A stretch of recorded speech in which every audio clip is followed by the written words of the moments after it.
Chers amis du Club des Hommes en Noir, très heureux de vous retrouver. Pour rappel, l'émission que vous allez voir est un extrait seulement de l'intégralité du Club des Hommes en Noir.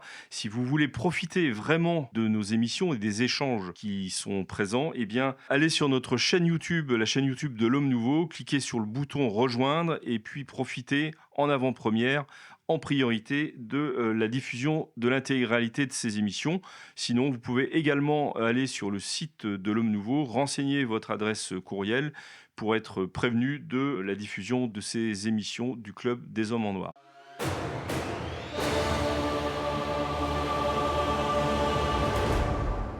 Chers amis du Club des Hommes en Noir, vous serez certainement d'accord avec moi pour dire qu'on ne change pas une équipe qui gagne. C'est pourquoi j'ai le plaisir de recevoir à nouveau l'abbé Marc Gelfucci. Je ne m'étais pas trompé dans mes notes, vous êtes bien dans mon tour de table. À côté de vous, l'abbé Guillaume de Tanoirne. Bonjour. Monsieur l'abbé, bonjour. Messieurs les abbés, bonjour. À côté de moi, à ma gauche, l'abbé Grégoire Cellier. Monsieur l'abbé, bonjour. Bonjour Maître Maxence et bonjour à tous les clubistes. J'aime bien ça, Maître Maxence, il n'y a pas à dire. Et le laïc de l'étape, notre ami Jean-Pierre Maugendre. Bonjour à tous. Alors je dis notre ami Jean-Pierre Maugendre, non pas que vous n'êtes pas non plus des amis, rassurez-vous, mais voilà, c'est une petite faveur pour le seul laïc qui affronte les robes noires. Et je le félicite. Alors vous serez aussi certainement d'accord avec moi pour constater que la France se porte globalement mal et que la chute de sa natalité, dont les journaux nous ont parlé récemment, représente certainement un signe inquiétant pour son avenir. 50 ans après la loi Veil, est-ce l'ultime moment où nous pouvons encore réagir face à cette chute démographique en France?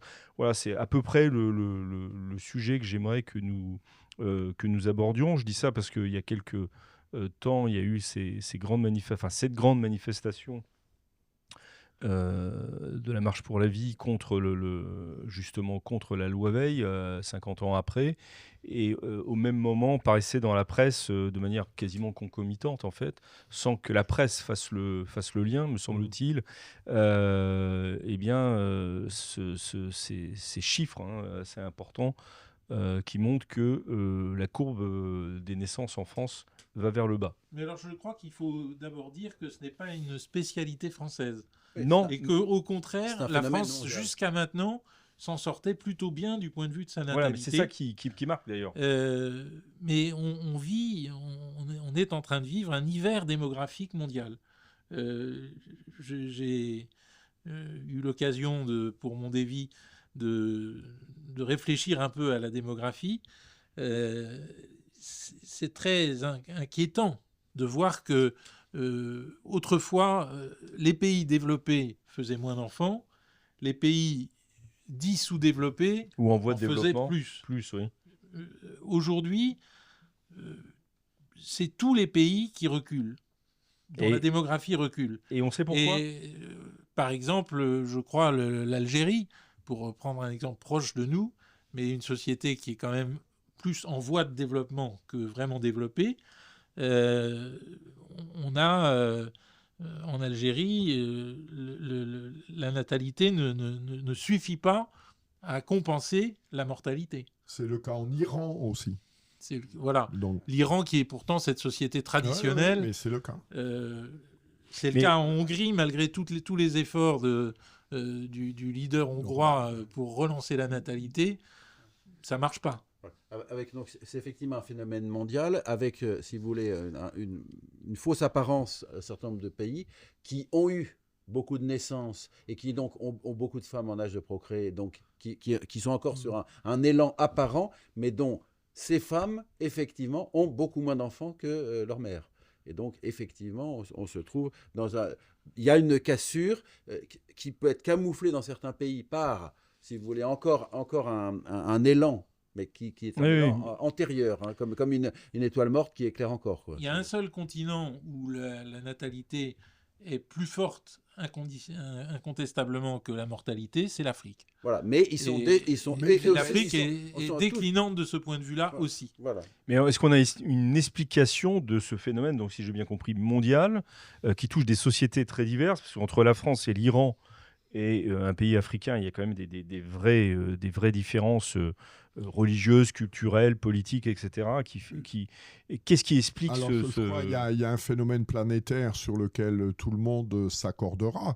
C'est la banalisation, grâce aux moyens modernes et en particulier la pilule, de la maîtrise de la fécondité. Donc c'est la contraception qui joue dans un rôle... Dans les sociétés traditionnelles, il y avait bien sûr des moyens d'éviter les naissances, etc., si tant est que les personnes le souhaitent. Mais ça restait quelque chose d'assez compliqué. Aujourd'hui, la banalisation de la pilule fait que partout sur la planète, il y a des moyens simples de maîtriser la fécondité. Et ça, psychologiquement et très concrètement, ça change énormément de choses, me semble-t-il. Je pense qu'il y a un autre phénomène. Alors, on est dans la pure démographie, hein. On n'est pas je dirais, dans la vie religieuse, on est dans la pure démographie. Non, mais je vous poserai une question après Voilà. là-dessus, justement. Il y a un phénomène qui est autrefois la personne pauvre était ce qu'on appelait un prolétaire, c'est-à-dire quelqu'un dont la seule richesse était ses enfants, parce qu'il cultivait sa terre, et donc s'il avait beaucoup d'enfants, ses enfants viendraient l'aider à cultiver la terre. Aujourd'hui, l'enfant, qui est une joie, mais c'est aussi une charge lourde, parce que l'éducation d'un enfant, c'est assez difficile et cher. Et donc, de ce fait-là, eh bien, on restreint le nombre d'enfants pour être en mesure de leur assurer l'éducation qu'on estime nécessaire. Et ça, c'est un changement anthropologique qui entraîne des limites dans le nombre des enfants. Oui, Jean-Pierre voulait réagir. Dans les sociétés traditionnelles, le fait d'avoir des enfants, c'était la probabilité d'avoir une vieillesse heureuse assurée par les enfants. Une assurance vieillesse, donc. Pardon. C'était une assurance vieillesse. Une assurance vie. Aujourd'hui, alors ça vaut plus dans les sociétés modernes que dans les sociétés en voie de développement. Pour avoir une vieillesse matériellement heureuse, vous n'avez pas besoin d'avoir des enfants. Au contraire, d'ailleurs, le fait d'avoir eu des enfants, eh bien, ça vous a coûté de l'argent, ça vous a empêché d'épargner, et au final, votre retraite n'est pas tellement valorisée. C'est-à-dire que sous cet aspect simplement matériel, dans les sociétés traditionnelles, j'ai besoin d'avoir des enfants. Dans la société moderne, le principe, en particulier dans un pays comme la France, de la retraite par répartition, fait que vous n'avez pas besoin d'avoir des enfants pour avoir une bonne retraite. Oui, alors en même temps, le Figaro notait, quand il a présenté cette chute de la natalité, il le faisait sous l'angle justement immédiat du problème des retraites, en disant que ça allait entraîner certainement encore un prolongement du départ de l'âge de la retraite. Moins il y a d'actifs, moins il y a de cotisants pour un nombre de retraités qui augmente. Eh ben, il n'y a que deux solutions. Hein. Il y a trois. On repousse l'âge de la retraite, on donne moins aux retraités ou on fait payer plus les actifs. Il n'y a pas d'autre solution. On supprime aussi le nombre de personnes âgées. Ça rentre aussi comme variable. Chers amis, vous êtes de plus en plus nombreux à regarder les vidéos du Club des Hommes en Noir et cela nous touche énormément. Mais savez-vous que la plupart des gens qui regardent nos vidéos ne sont pas abonnés à la chaîne de l'Homme Nouveau et ça change tout. Parce que plus d'abonnés, ça veut dire plus de visibilité et donc plus de contenu à vous proposer. Donc si vous n'êtes pas abonné, s'il vous plaît, cliquez sur ce petit bouton, ça prend 2 secondes et cela nous aide énormément. Bonne vidéo. Et d'ajustement. Voilà, c'est ça, c'est ce que je voulais dire, oui. Et d'ailleurs, si en Chine, on est passé de l'enfant unique parce qu'on était impressionné par le nombre de Chinois, on a vu que toute une génération n'allait pas être aidée du tout et que cet entonnoir allait laisser des personnes de 60-70 ans dans des mouroirs, dans des EHPAD à terme à 80-85 ans. Ils ont commencé à se rendre compte que même des bras pouvaient manquer, donc ils sont passés à 2. Et là, actuellement, ils sont à 3. Il faut s'imaginer une propagande d'État. Une obligation d'État. Chinois, pas encore une obligation, mais une très forte incitation. Il faut s'imaginer... Ça donne des points au crédit social. Voilà. Oui. Et il faut s'imaginer ça en France. L'État qui nous dirait, mais il faut au moins 3 enfants. Mais alors justement, l'État ne nous dit rien en France sur ce sujet. Et un tout petit peu. Non, l'État ne se sent plus de responsabilité d'œuvrer à la pérennité d'une société. Je crois qu'on Parce que c'est réduit au fort intime, si je puis dire, à l'intimité du choix des personnes. Aujourd'hui, me semble-t-il, l'État, en fait, il n'est plus là que pour gérer la cohabitation des individus, des personnes privées. Voilà. Il est là pour assurer la paix entre les personnes privées, toutes ces personnes privées vivant comme elles le souhaitent, comme elles le veulent. C'est-à-dire que la responsabilité traditionnelle de l'État, la responsabilité traditionnelle aussi du politique, qui était d'assurer non seulement la paix sociale, mais la pérennité de la société. Aujourd'hui, c'est quelque chose qui, me semble-t-il, est complètement en dehors des écrans radars du personnel politique, en particulier d'un pays comme la France. Qu'importe à Emmanuel Macron ce que sera la France dans 20 ans.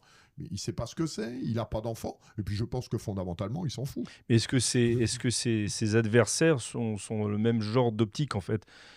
Parce que est-ce que ce n'est pas toute la classe politique qui est affectée du même mal? Voilà, mais il y a quand même un problème. C'est que ça, oui, un problème. Ça, alors, sur le fait qu'il y a un problème, on est d'accord. Comme le dit Aristote, en soi, l'individu veut sa pérennité, et donc en soi, l'individu veut la continuité de son espèce, et qu'aujourd'hui, c'est ça qui est... La nature est blessée sur cette question-là. C'est-à-dire que les gens ne veulent plus d'enfants. Enfin, je veux dire, le fait de ne pas vouloir d'enfants ou d'en vouloir très peu, etc., est maintenant très répandu, et donc, en fait, les gens ne veulent pas se prolonger, ils ne veulent pas avoir des descendants, etc. Alors que Aristote dit bien, c'est quelque chose de naturel, c'est quelque chose d'inscrit dans la nature. Et ça, il y a un véritable problème, une véritable difficulté, parce que en soi, l'État doit favoriser, doit encourager, mais c'est pas lui qui prend la décision d'avoir des enfants, parce qu'il n'est pas dans le lit des gens quand même. Hein. Bon, donc, enfin, on espère. Donc voilà, il faut, normalement, c'est quelque chose de naturel. Vous voyez, dans la théologie catholique, on dit que le mariage est la voie commune. La voie commune, donc les vocations étant une voie spéciale et extraordinaire. Pourquoi ? Parce que les êtres humains ont, par nature, une propension à se marier pour avoir des enfants et se prolonger. Or, cette propension, actuellement, elle est blessée par la modernité, c'est clair. Et elle est aussi blessée, je crois, quand on regarde les études auprès des plus jeunes, par ce que l'on appelle un peu pompeusement l'éco-anxiété, c'est-à-dire qu'un pourcentage important, en particulier des jeunes femmes en âge d'avoir des enfants, n'en veulent pas, en disant, pour deux raisons, quel monde allons-nous laisser à nos enfants? Bon, ça, c'est quelque chose qui peut s'entendre.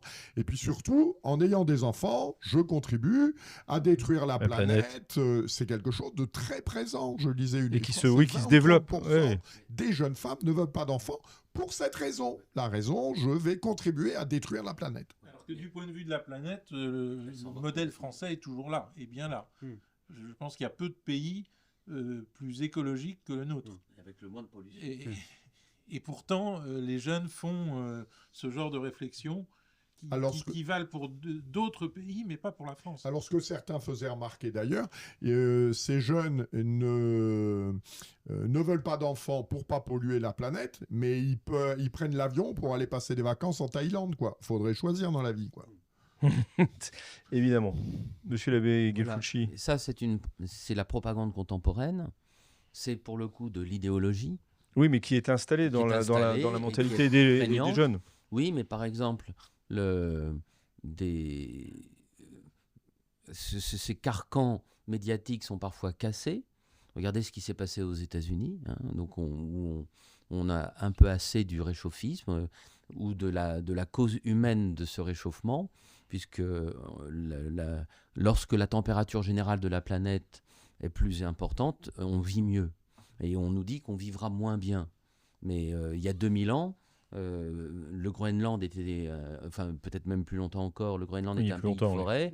Vous aviez le port de Rome, Ostie, qui était sur la Méditerranée. Actuellement, il a 2 km des côtes. Hein. Donc, et les armées d'Hannibal passaient par les Alpes. Si vous voulez, et des glaciers n'existaient pas, qui existent maintenant. On met une tombe à chaque fois qu'il y a un glacier fond. Mais ce glacier était peut-être pas là il y a 500 ans ou il y a 2000 ans. Qu'est-ce que vous en tirez comme... C'est l'anxiété, l'éco-anxiété, c'est une chose. Et moi, ce qu'on vit véritablement en tant que prêtre, c'est surtout la peur de perdre son confort individuel. C'est ça. Qu'est-ce que vous voulez dire quand vous dites... actuellement, l'homme contemporain, la femme contemporaine, nous... en confession, dans les conversations, si on ne veut pas se marier, c'est parce que ça demande une générosité, ça demande des concessions, ça demande un sens du pardon. Des enfants, ce n'est pas seulement une question économique. Le monde rural avait besoin de bras. Ils ont eu des tracteurs super puissants, ils n'ont plus besoin de bras. Ils sont venus dans les villes. On a construit des HLM avec des petits appartements qui sont impropres à avoir des familles. Ces enfants, de toute façon, n'ont pas eu de travail tout de suite parce qu'on a fait venir une main-d'œuvre à bon marché. Et ça, ce sont des causes économiques et politiques qu'on pourra multiplier dans des débats. Mais d'un point de vue moral et d'un point de vue religieux, ce que l'on vit, c'est une explosion du loisir. Et on vit seul dans ses joies solitaires et dans sa zone de confort. Et le mot zone de confort, pour moi, qui est une expression extrêmement moderne et très utilisée par les bobos, mais c'est d'une vérité extraordinaire. L'abbé de Tannward voulait... Oui, moi je suis surpris du fait que dans certains pays catholiques ou dans certains pays nationalistes, je pense pays catholique la Pologne, pays nationaliste la Russie, les dirigeants s'inquiètent de ce déclin démographique, de cet hiver démographique qui frappe leur pays. Ils prennent toutes sortes de mesures, financières, ils prennent les gens là où ils sont. Sociales, oui. Et ça ne marche pas. La Pologne, la catholique Pologne, a 1,3 enfants par femme. Mais comment c'est possible ? Chers amis, vous êtes en train de regarder le Club des Hommes en Noir. Je me permets juste de vous dire que saint Ambroise disait que nous ne serons pas jugés sur ce que nous aurons donné, mais sur ce que nous aurons gardé. Vous nous regardez ? Eh bien, ne gardez pas pour vous tout cela. Donnez-vous. Allez maintenant dans la description de la vidéo pour effectuer votre don. Un grand merci. C'est la question que je vous pose justement. Non, mais quelle est l'explication ? Parce que la morale de l'Église, c'est que l'acte sexuel puisse être fécond. Et là, on a l'impression que 1,3 enfants par femme, comment ils font ? Et que c'est pas le cas. Voilà. Comment font ces bons catholiques polonais, voilà. Ouais. Pour ne pas avoir d'enfants, en fait. Je pense qu'ils... Ils prennent tous la pilule, faut pas se... bien sûr. Voilà. Massivement. Ils prennent la pilule massivement, voilà. Et on sait très bien que les prêtres en confession, si les gens par hasard... Enfin, vous savez très bien. Non, pardon, nous, on ne sait pas très bien. Non, mais on parle de choses qu'on ne connaît pas, nous. Non, mais c'est une chose qui est publique, qui a aucun problème, si vous êtes marié, etc., à prendre la pilule pendant 1 an, 5 ans, 10 ans. Il n'y a aucun problème. Et les gens ni ne s'accusent, ni le prêtre ne va leur faire la morale, hein, ça c'est clair. Bah, s'il ne s'accuse pas, oui, le prêtre ne peut rien dire, ça, effectivement. Je souhaiterais livrer des éléments de réflexion suite à la bonne question de monsieur l'abbé de Tannward. Et pour ça, prendre l'exemple de la France. Voilà. La France, à l'issue de la guerre de 14, est dans une situation démographique catastrophique. Avant la guerre de 40, 37, 38, 39, les générations ne sont plus renouvelées. C'est-à-dire que pendant cette période, il y a tous les ans plus de décès qu'il n'y a de naissances. Bon. Le redressement démographique de la France intervient à partir de 1942. C'est-à-dire c'est en 1942 que le nombre des naissances commence à remonter. 542 449. En 1941, il y a 482 367. Et donc ce qui est intéressant, c'est qu'est-ce qui s'est passé ? Qu'est-ce qui est parmi ce redressement démographique ? Il y a eu 3 choses, me semble-t-il, mais ouvertes à nos débats. Le premier, ça a été des mesures d'ordre législatif, de manière à faciliter le niveau de vie des familles. Le grand homme auquel il faut rendre hommage plus souvent, c'est Alfred Sauvy. Voilà, Alfred Sauvy, qui est le fondateur de l'INED, à partir de 1938, donc dans le cadre du gouvernement de Front Populaire, du Front Populaire, oui. Il met en place ce que l'on a appelé un code de la famille, qui va initialiser, qui va créer des allocations familiales et qui va mettre en place également la question du quotient familial qui sera supprimé par François Hollande.